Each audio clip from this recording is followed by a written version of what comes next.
Good morning, grandkids.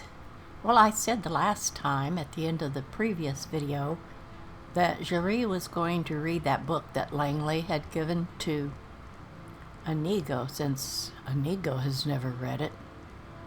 And so I looked at it, and it's kind of long, but I'm going to go ahead and read it because it's rather informative. So let's see. The Da Vinci Journal. There was another one, but I don't remember which one it was. Load on my mind. I think we've read that one before, but we'd never read this one. Entry 1. That's it done. Leah and I are retired. No more contracts, no more blades in the dark, and no more sneaking about. Leah says I'll soon grow tired of a normal life, but I'm not sure. I think I've seen all the death I care to. Now it's time to settle down, spend some of the gold we've saved. So meet the new us, just an honest couple doing honest work. This is Inigo's parents, I believe. Oh, how cute. That's right, they was a Khajiit and an Argonian. His adoptive parents, I guess. We've just bought a house in Riverhold. Life is good here. Riverhold, I don't know where Riverhold is. Does he mean Riverwood? I'm not sure. Life is good here. It's peaceful enough and quite pretty in its own way. Most of the locals are pleasant and far more accepting than we were expecting. It's a very cosmopolitan place with all the border trading that goes on. No one seems to mind the idea of an Argonian and a Khajiit living together. Our new home is next door to the town orphanage, and Leah keeps bringing it up in conversation. She wants a family. I'll be honest, the idea terrifies me. Is it possible that a couple of trained assassins like us could be good parents? I don't know. Entry 3. I'm working a local mine, and Leah just got a job at the orphanage. We went there yesterday. I think I'm going to be a father. We saw 2 little Khajiit boys that melted our hearts. They are supposedly twins, but one is golden and the other is an unusual shade of blue. Seeing Leah with the boys, I don't know, it just felt right. We discussed adopting them all night. She said that if it was only down to her, she'd go and collect them now. I told Leah I had to think about it, but I'm fairly sure that my mind is made up. She is going to be an amazing mother. I love her more than words can say and can deny her nothing. I'll lock all of our weapons in the basement and get to work on making the spare room baby-proof. Aw, look, and there's Inigo and his brother. Fergus, was that his name? Fergus? Entry 4. We are now proud parents. We've named the boys Fergus and Inigo after our favorite former guildmates. Oh, I didn't know that before. The woman at the orphanage told us the little that she knew of their past. A soldier found Inigo and Fergus on an abandoned shack about 50 miles from here. Yeah, Inigo told us that part of the story. He heard them crying as he took shelter and discovered the boys wrapped in linen rags, half hidden in a pile of straw. The boys had a letter tucked between them. It was from their birth mother. We were shown the letter, but it was ragged and torn, so I asked if I could make a copy for posterity. It read, Atala hopes you have found her children safe. They are twins, born only minutes apart, though as you can see, they are unalike. What had been a pleasant day began to darken at the time of their birth, and I heard much wailing and commotion outside my tent. My first son came then, but by the time his little brother entered their world, The sky outside was like night. I held them in my arms, and it was as if their cries brought back the sun. For then the darkness lifted and the voices outside rejoiced. I smiled and wondered if a third moon had appeared during my labor, as such a thing is said to signal the arrival of a main. Wow, that's a head honcho. Wishful Atala, stupid Atala, cursed Atala. There had been no third moon, only darkness. A few weeks later, my youngest sprouted his first blue hair, and his fate was decided. It has been nearly 100 years since the last bad moon omen, but upon seeing that tiny blue strand, our elders recognized its meaning. The village would suffer greatly unless my baby was put to death. Alas, Atala could not allow it. I can no longer trust the father of my children. The moons hold greater sway over his heart than we do. Our situation fills him with great sadness, but he is elder-born and wishes to appease Master and Segunda above all else. The night before the sacrifice, I heard a woman's voice speak through no woman, though no woman could be seen. The voice was fair but commanding. It said, "Run, Atala. The way is clear. Take your babies and flee." I bundled up my little ones and snuck away into the desert. I have traveled many miles, but my people are tracking us, and they grow closer. They will have blood one way or another. I would rather it would be mine. Earlier, the woman's voice speaking up again inside my head. Earlier, the woman's voice spoke up again inside my head. She said, "I must go now and draw our pursuers away from this place." She said, "My children will be found here by one who can help them." That's sad. As strange as it sounds, I believe her.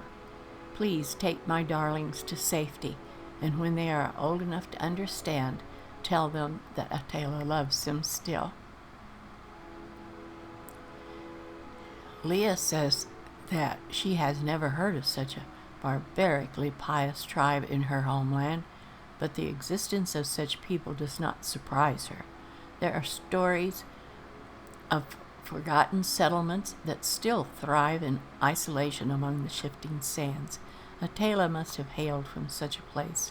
Her plan worked, and now her boys are safe and loved. Leah and I will do our utmost to give them the best of everything. When they are old enough, we will tell the boys about their mother and what she endured to save their lives. It is a sad tale, and I am not sure if we will ever tell them absolutely everything. That is a worry for another day. Here and now they are happy. They make us happy. Long may it last. Entry 5. Leah and I are just back from a job. I know. We were retired, but it was good to flex those old muscles again, and it was only a group of outlaws. The thugs had been terrorizing a village a few miles away, so we waited until dark, left the boys at the orphanage with one of Leah's co-workers, tooled up and took care of business. By the hist, it felt good. I must admit my armor is getting a little snug, but it seems Leah and I are as good a team as ever. I love her so much. When we returned to the orphanage, Leah's friend led us to the basement where Inigo and Fergus were chasing spiders. They looked so adorable, I had to draw them. So Inigo had his love of spiders way back then. Aren't they cute? Entry 6. We've decided to teach the boys how to handle themselves.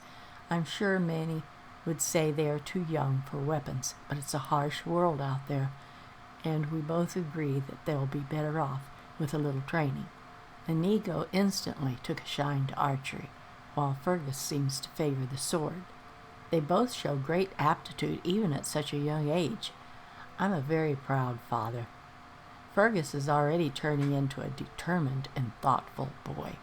Inigo has amazing reflexes and a sense of absurd that often has the rest of us laughing, even when we shouldn't be.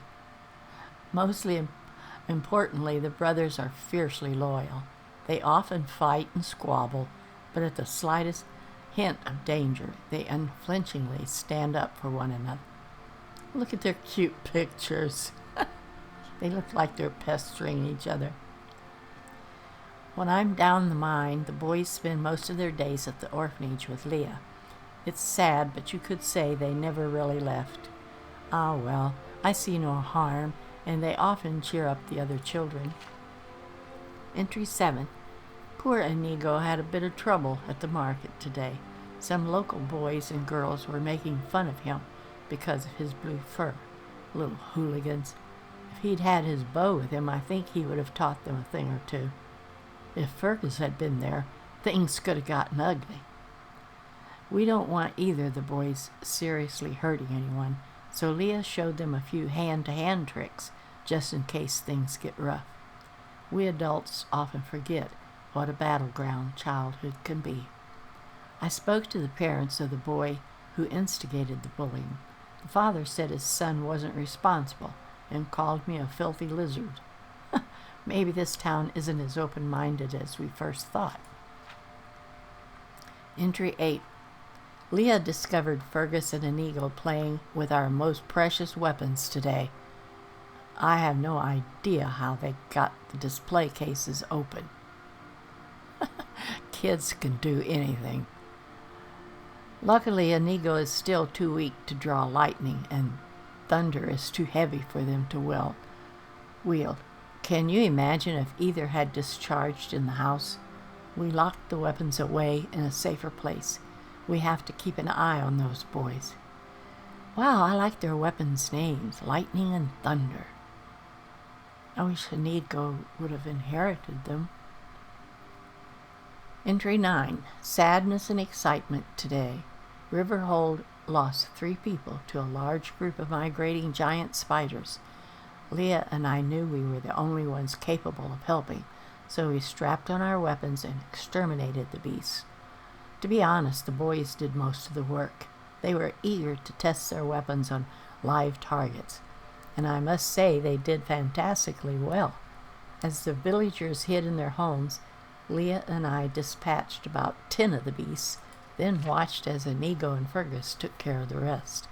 They fought efficiently and with great zeal. Look at that picture. That's so cute. 2 brothers. Yeah, you go, guys. Fergus became a quiet whirlwind of deadly steel as Inigo expertly loosed a storm of arrows and insults. That boy would joke on the gallows. They are young men now, and they are already talking about leaving Riverhold to seek their fortune. I would rather my children sought a more sedentary occupation, but they clearly wish to use their skill to help others who are less able. I'm confident that as long as they have each other, they will be safe. Entry 10. Our little boys are now men. It feels like only yesterday they were just fuzzy little bundles. Leah and I have agreed to let them travel the land in search of their fortune. They leave behind 2 extremely proud parents. We are gifting them our most prized weapons. Inigo will take lightning, Leah's bow. Fergus will take thunder, my sword. May they protect our children and strike fear into the hearts of all who oppose them. So, shouldn't Inigo still have his bow called Lightning? He doesn't. That's not the bow he has. He has an ebony bow, but I have never seen that it's named. I better stop writing and help them pack. Dearest Fergus and Inigo can come back safe and happy. I miss you already. Entry 11. They are gone, our boys, our sons, our greatest achievement. Leah and I are already growing restless rattling around this empty house. Everything is the same, but everything has changed. They will return in a few years, and I cannot wait to see the men that they will surely have become. Until that day, we'll keep the fire stoked and my rooms ready. This made me cry, guys. I can't help it.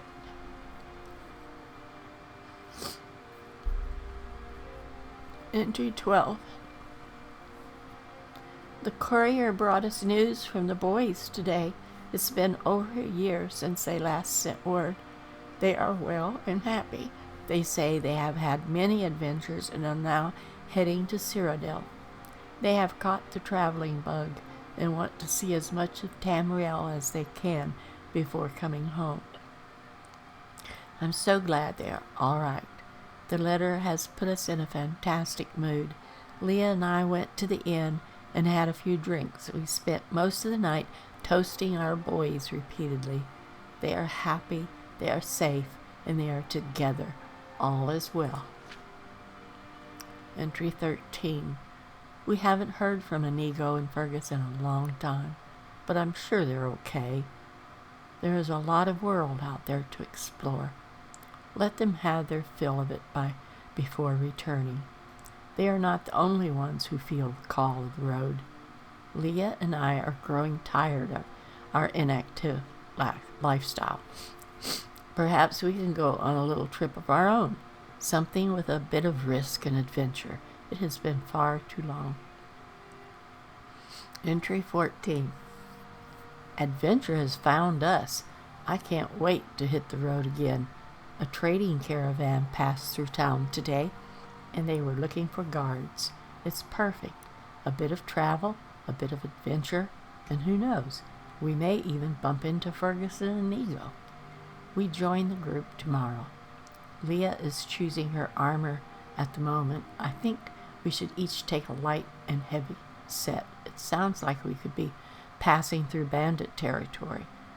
Nothing we can't handle, I'm sure. Leah is calling me. I had better get my things together. Look, there they are. There's Mom and Dad.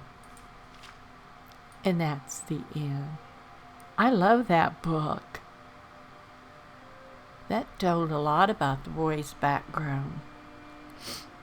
I just wish it hadn't made me cry. We'll keep that book forever.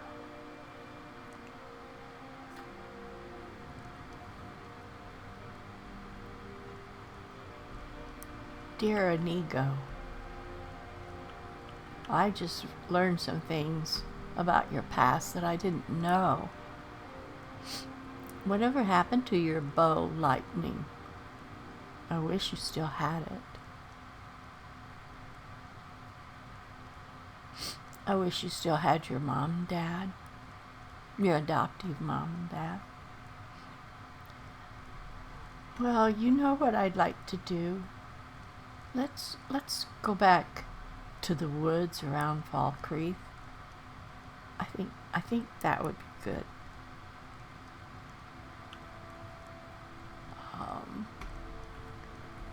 I think we have everything with us. I don't think anything's still put away in a chest.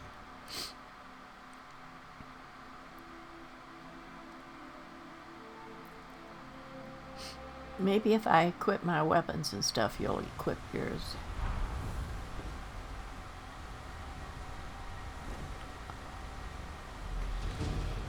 You do have. Oh my God, you have yours. All right, let's see here. Holy cow, as soon as we walk outside. Hey, dragon, don't do this to me.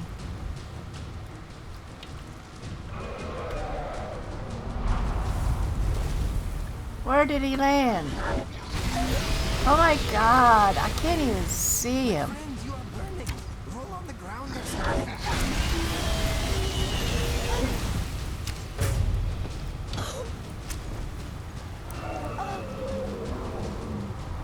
Inigo.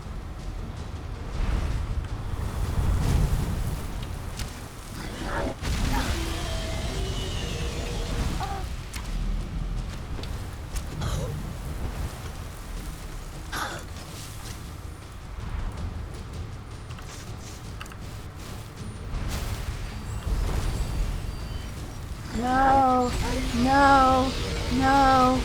Leave me alone.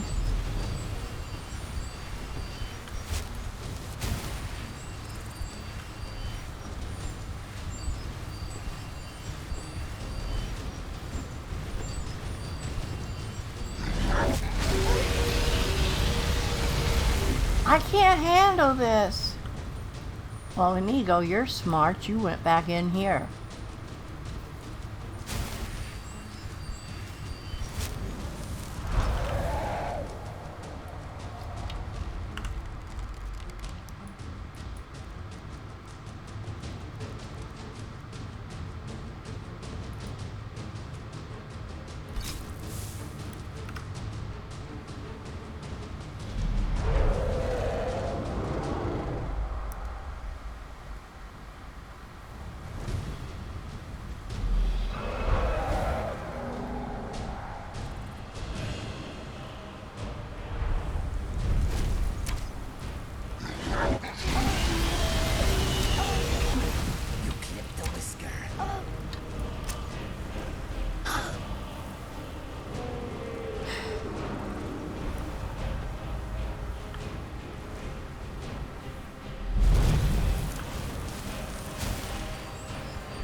Where is he? He won't stay landed long enough to do anything.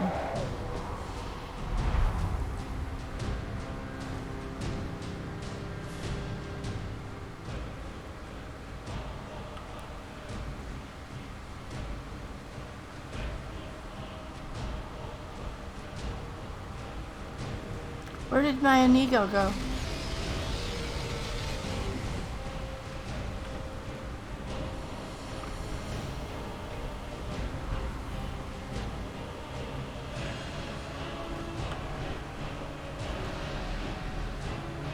I thought I had the HUD on up there, but I didn't. Go away!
Where is my Inigo?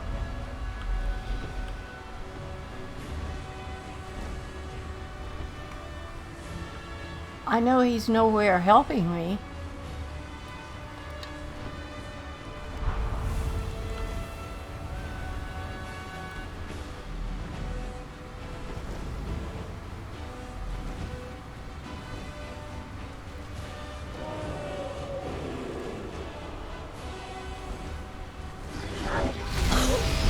No!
better watch out, butterfly. Oops. I didn't mean to do that.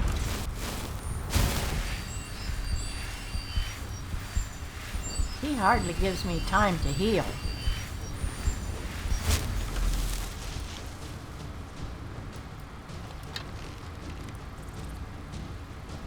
Why isn't my Inigo helping me?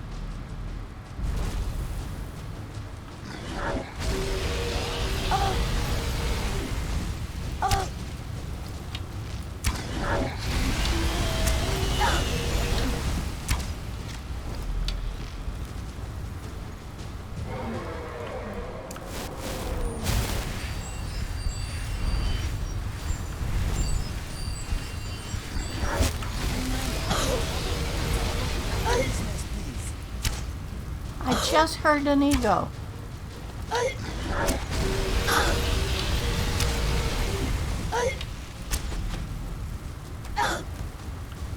Heal yourself, my friend. You are hurt. Where are you?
There's Inigo.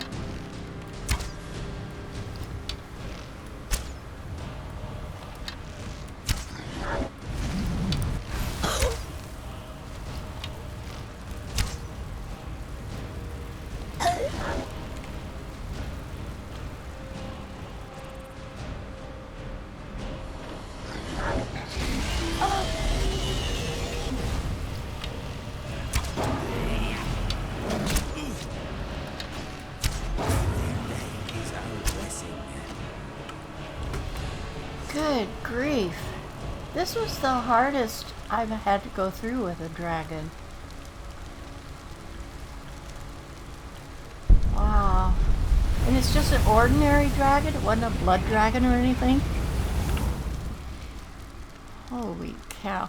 I don't need to take all that crap. I've got so much money I have no idea what to do with it all.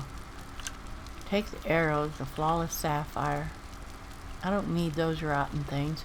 Take the money. But I'm not taking those to carry around to sell, that's for Powerful sure. when you do that, don't you? Remember, all energy is only borrowed, my friend. Yes. Does make me feel pretty good. That's such a cute picture of you.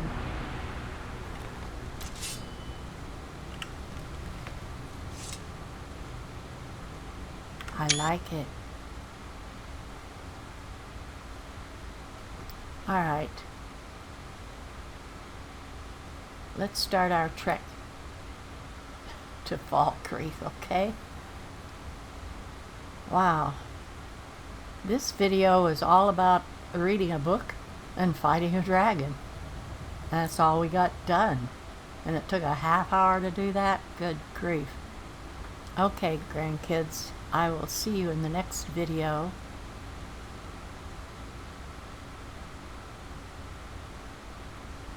You know, I really didn't realize before that our house was backed up that close to the mountains. That's pretty cool. We've got gorgeous scenery. Alright, Inigo, we will... Why do you always do that when I'm talking to you?